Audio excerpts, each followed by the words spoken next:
Throughout the years, we've had plenty of companies try to improve on the magic of that original Playmates Ninja Turtle. We've seen it all from Super 7 Ultimates to Funko Pops, but finally, Playmates themselves have entered the ring to try to improve on that timeless design.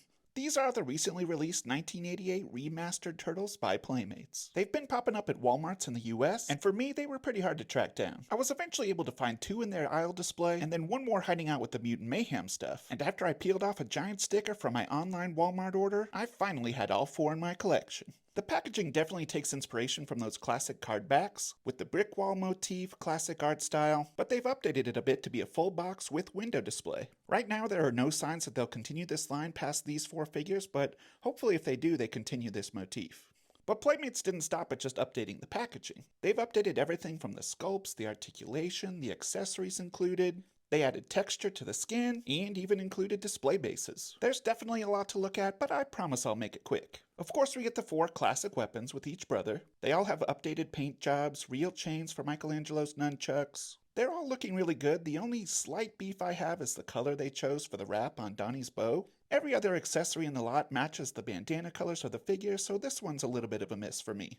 And speaking of new weapons, each brother comes with some new interesting choices for their arsenal. We had the double-ended mace for Donnie, this double hammer for Raphael, this double sickle for Michelangelo with a stretchy cord in the middle, and this double-handed mega chopper for Leonardo.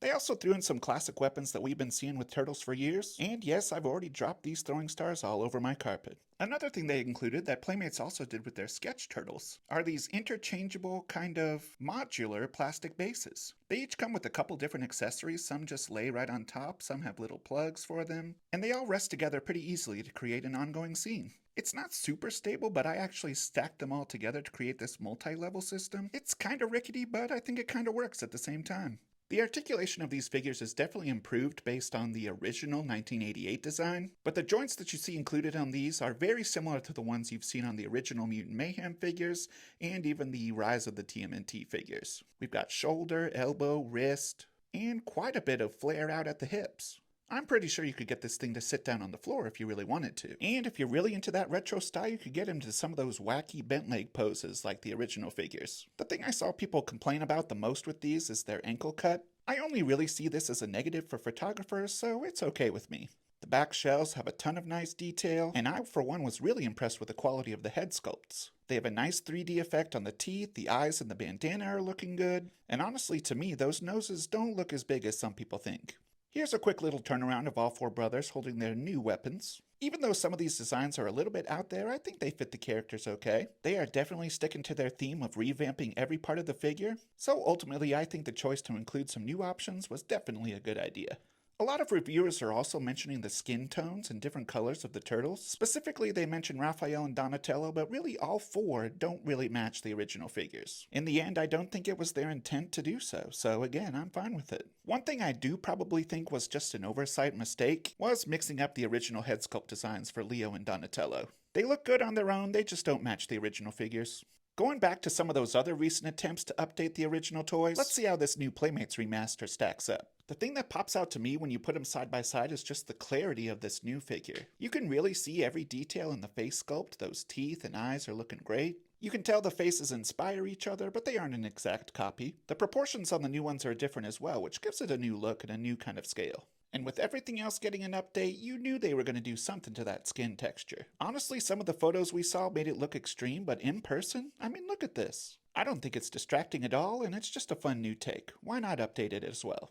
Of course, when you compare the Playmates to Super 7, it's going to be lacking in a lot of areas. It's a lot smaller, it's a lot cheaper. These 2 figures, while inspired by the same thing, are really in 2 completely different classes. Neither one of them really stays true to the original design, it's just heavily inspired by it. They're each taking their own liberties with shell design, skin color, texture. Articulation is a lot more extreme with the Super 7, but Playmates does its thing as well. And when you compare that Super 7 to the original Playmates figure, you can see they really did their own thing on the color too. Every aspect is just a little bit less bright, but you can still see the inspiration. I think they nailed it. Other than Playmates, Funko is the most recent company to take on this challenge. And if you're going purely on nostalgia and wanting it to match the original figure, I honestly think they might have done it the best. Again, the colors aren't a perfect match, but I don't think they were necessarily trying to improve anything either. They just wanted to take that classic design of the original figure and honor them with these new pops. The others were trying to change the mold a bit, this one's just paying homage. One thing I haven't touched on much is just the value of these figures overall. For just under $13 USD, you get a ton of accessories, updated articulations, a nice display box, a set of display bases. These figures could have easily been $25 each. The biggest thing I think people can take away from this video is that these figures are meant to be an improvement on the original design. They wanted to take these things in a new direction and see where they can go. The colors are different, the textures are different. In the end, they're different figures. Of course, it's okay to want something that's an exact copy of your old childhood toys, but I really don't think that's what they were going for with these. Let me know what you think about these new designs in the comments down below, and feel free to like and subscribe. Thanks for watching, we'll see you next time.